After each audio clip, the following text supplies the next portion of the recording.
thinking outside the church or backyard box today when thinking about where you want to get married. We have Robin Seville here from UtahBrideAccess.com, and I love the 3 places that you're talking about today because they're beautiful. I hadn't thought of them before, and they're easy to do. Yeah, there's so many wonderful options all around Utah. We really want people to know that if you want a backyard wedding, that's absolutely great. Just incorporate the scenery the best you can into that. And the 3 different places we're just going to mention today are just 3 ideas to get people thinking. Look at the different places that you have here. I just was in Heber, and it's so green, so beautiful right now.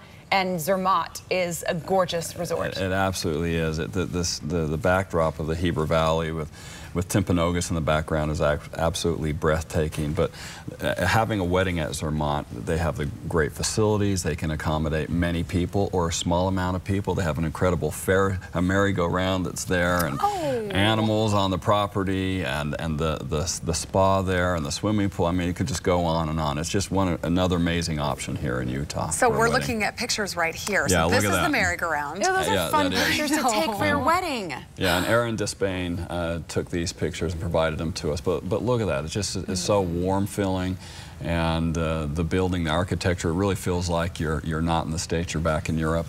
And it's right here, less than an hour from Salt Lake City. Oh, that's so pretty. Less than half hour from Provo. Another place is southern Utah, Entrada. Yeah, we were Nisha loves Entrada.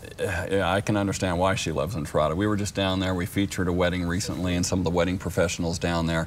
And you look at the Snow Canyon in the background, and the scenery. Have you been there, Ange? Look at that. I haven't been to Entrada, but I've been in this general location. But look at that. That's so picturesque. Yeah, you know, and I just took that with my smartphone. But I love how they set this up, and you can see with the couch there. Laura Moore helped set this up, and she did a fantastic job.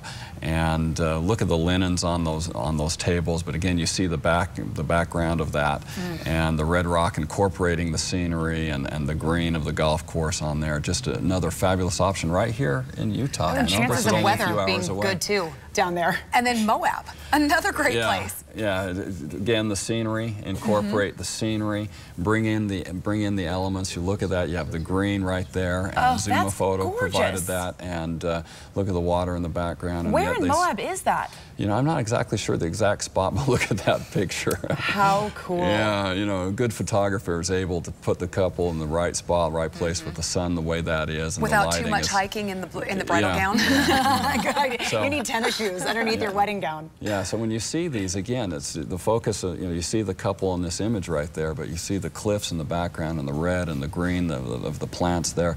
So Utah offers some of the most spectacular scenery anywhere in the world. I had one person say to me, well, we don't have the ocean. And that's true, we don't have the ocean, but we featured weddings and seen weddings on the lake, on beautiful lakes here. We've even seen some weddings towards the Great Salt Lake or on the Salt Flats area. Northern Utah, up in Logan, there's just some great options. So do your research, look around and see what's out there. And what people will find is many of these places are quite affordable. Right. It'll depend on if you're serving alcohol or how many people you're going to have, and those will make the prices vary.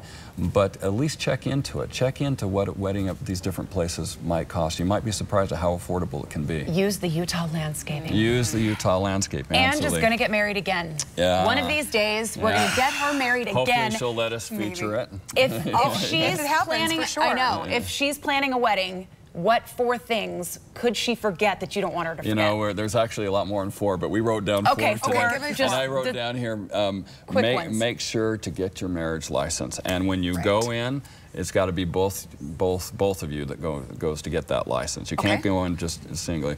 It's $50 to get it.